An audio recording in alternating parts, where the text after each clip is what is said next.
Welcome back to my channel. I'm Julie, keeper of my home, and today we are going to make biscuits together.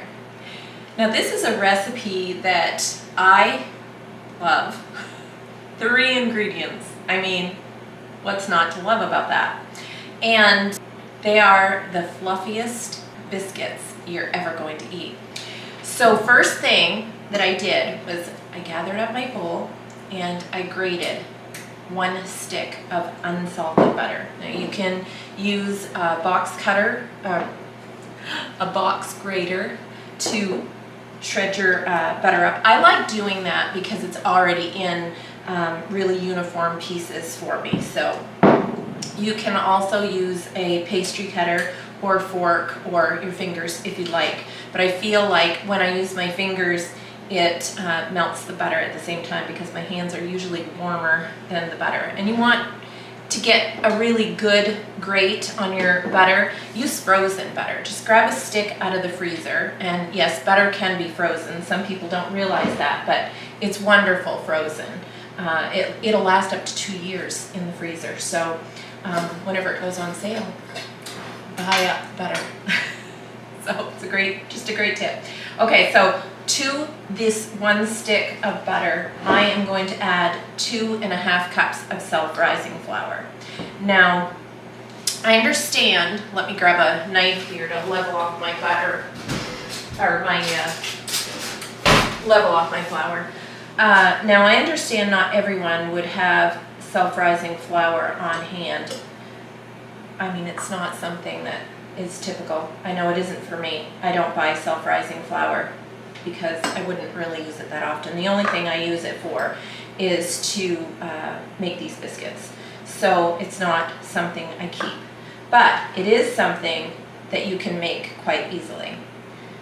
Okay, so this is 2 cups. This is a ½ cup measure I'm using. And 2½ cups. So I will leave my recipe to my self-rising flour. My oven's going off, telling me it's to temperature. So when it's time, we can put the biscuits right in. I'm going to leave my recipe at the end of this video, so you'll want to watch for that. All right, to this, I am going to add some buttermilk. And I like using buttermilk. I don't know, I just find that it makes a fluffier biscuit rather than regular milk or whole milk. You can create your own buttermilk. It's not an exact replacement, but it'll work in a pinch. Pour some milk into a measuring cup and add a little bit of white vinegar. I'd say a tablespoon to every cup of milk, and that will curdle it. Let it set for 5 or 10 minutes to make sure that it thickens it up. So, okay, so to this, you can see this is, let me see if you can see, this is nice and crumbly, and this is what you want, okay? You want uniform crumbs, like pea size. Okay, so once you have achieved that, you can take your buttermilk, I'm going to shake it up a bit, and add 1 cup. Measured out really well. 1 cup of buttermilk. I'm going to put a little well in the bottom of this, in the center of this. And, okay, this is 1 cup of buttermilk, and you can add 2 more tablespoons to that if you need it. I don't always need it, so I'm going to work this around.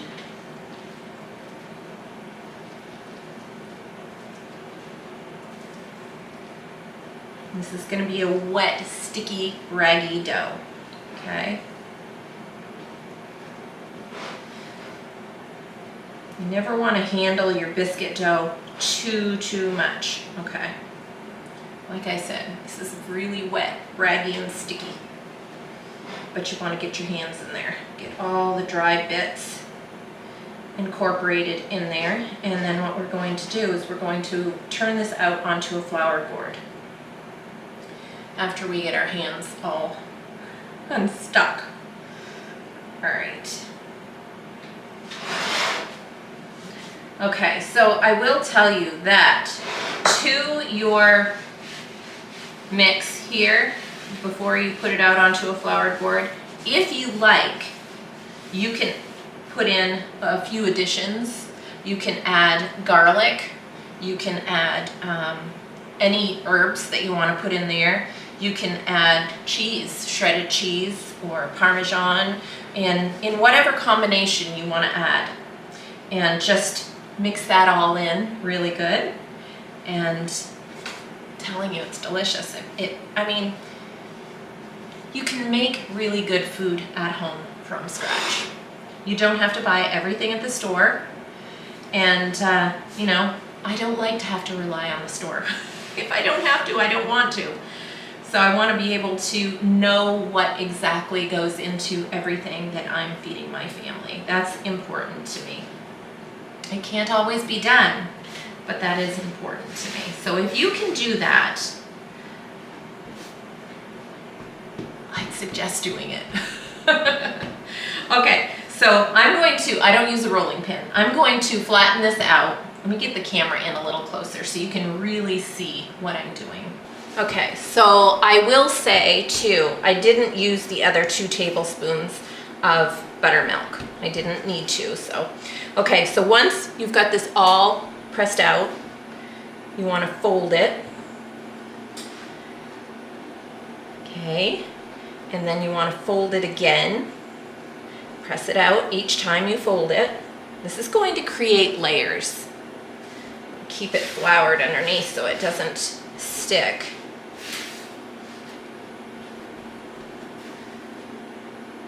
All right. One more time. You can fold it up 4 to 6 times. And that is all that you need. Okay, so once you get this folded and all pressed out, you want it about 1/2 inch. Let's get all this. Okay, then you're going to cut your biscuits out using a biscuit cutter or a jar, whatever it is you have. Bring my pan over here and we're going to cut our biscuits. Okay, one thing you never want to do, I need flour underneath here, it's kind of sticking. One thing you never want to do when you put your biscuit cutter down is you don't want to turn it, because then that closes up the ability for your biscuits to raise. It closes up these areas, okay? It seals it, and you never want to seal it because it will not give you the fluffy layers that you want. Now you can put these on a cookie sheet like I'm doing, and you can see I'm not very precise. That's okay. I don't mind that. I just want to get as many biscuits as I can get out of this. You can put them on a cookie sheet, or you can put them in a cast iron pan. You can put them in a pie tin. You can put them in whatever it is that you like. This is always my favorite biscuit. My mom used to call it the messed up biscuit. The one on the end. It's kind of like the heel of the bread. So, all right. This made exactly 10 biscuits. There we go. All right, so we have all of these biscuits on our cookie sheet. This is not greased, it does not need to be. So now what we're going to do is we are going to put these into a 475 degree preheated oven for 12 minutes.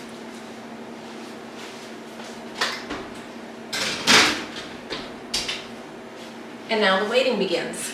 So while we're waiting, I'm gonna get all of this cleaned up.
Okay, we got that all cleaned up. That's always the worst part, right? Clean up. Okay, so I did say I was going to leave the self-rising flour recipe at the end of the video. What I'm going to do, I will leave it at the end of the video, but I'm also going to give it to you here. So grab paper and pen and write this down, or I can put it up to the screen and you can get a screenshot of it. Okay, so this is going to be equal to 3 cups of self-rising flour, the recipe that I'm going to give you. My recipe calls for 2.5 cups of self-rising flour. This recipe will make 3 cups, so you will have plenty to make the recipe for these biscuits. So you want 3 cups of all-purpose flour, 4.5 teaspoons of baking powder. You need 3/4 teaspoon of salt, just regular salt, whatever salt you have. I use Redmond real salt. Okay, that is going to equal 3 cups of self-rising flour. That is all you need, and I keep this in a jar in my pantry with the rest of my flours. So you just want to put it all in. You can put it right into a jar like this and then just mix. Put a wooden spoon in there or whatever you want to mix with, or just shake it up. Just mix it really good, and there you have self-rising flour. That is a lot better than buying the flour because I probably would not use that flour up in time before it expired or went bad. So I just only use this when I'm making my biscuits. I've never used it for anything else. So that is the recipe for the flour, and I wanted to show you, if you noticed while I was making my recipe, I used a jar for my measuring cup. This is a jar, it's an Atlas jar. There was spaghetti sauce or something in this, I don't know. It was given to me, all cleaned and washed out because I love jars. I actually use this to can. It's perfect for canning. I'm not sure which sauce comes in these at the grocery store, but they are a good solid glass jar, and a regular canning lid fits on top, regular size. So they're perfect for canning. So if you have any of these, save them and use them. So on the side of them, you will see ounces. You'll see 4 ounces, 8 ounces, 12 ounces, and 16 ounces. So this is liquid measure. So I use this to measure any of my liquids. It's the perfect jar, measuring cup. So if you have one of these, grab it. Even a regular ball canning jar will have measurements on the side, so you can use those. I do it all the time. It's so much easier for me to quick grab these because 9 times out of 10 I have more of these on hand than I do measuring cups. So that is just another tip. Also, when you are cutting out your biscuits, if you don't have a biscuit cutter, that's fine. You can use a donut cutter, just take out the center piece and use that. You can use a lid, a canning lid. You just want to make sure that your biscuits are not thicker than the lid that you're using, otherwise it's going to poof right out through the hole of the lid, but that will work in a pinch. You can also use a wide mouth canning jar if you wanted to, or you could use a regular mouth if you wanted smaller biscuits, but just put those on, push that down on there and it'll work for a biscuit cutter in a pinch.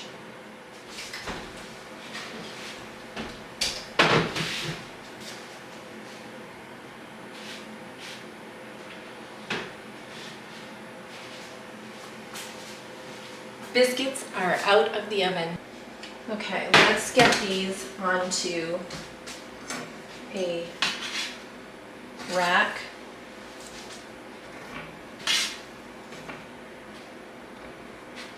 Ooh, they're a little warm. These are nice and golden on the tops. I love a golden biscuit. Okay. All right. Look how good this biscuit looks. Oh my goodness. Just look at that. Now the best way to eat a biscuit is with jam and a cup of tea. So this is some apple pie jam.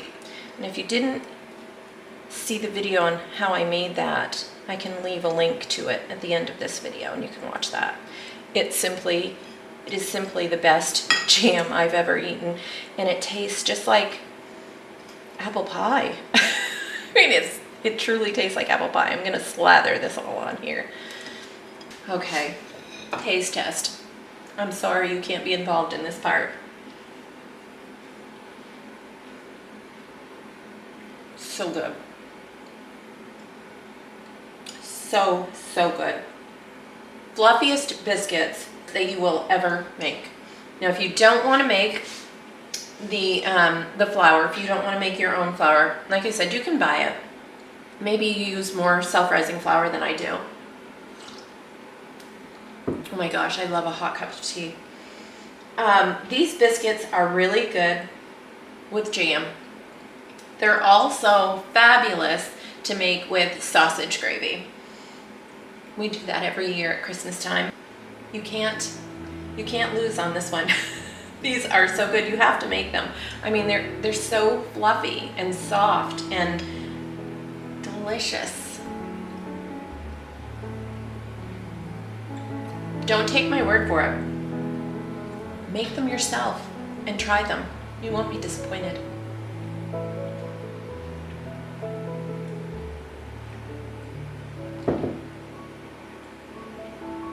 And until next time.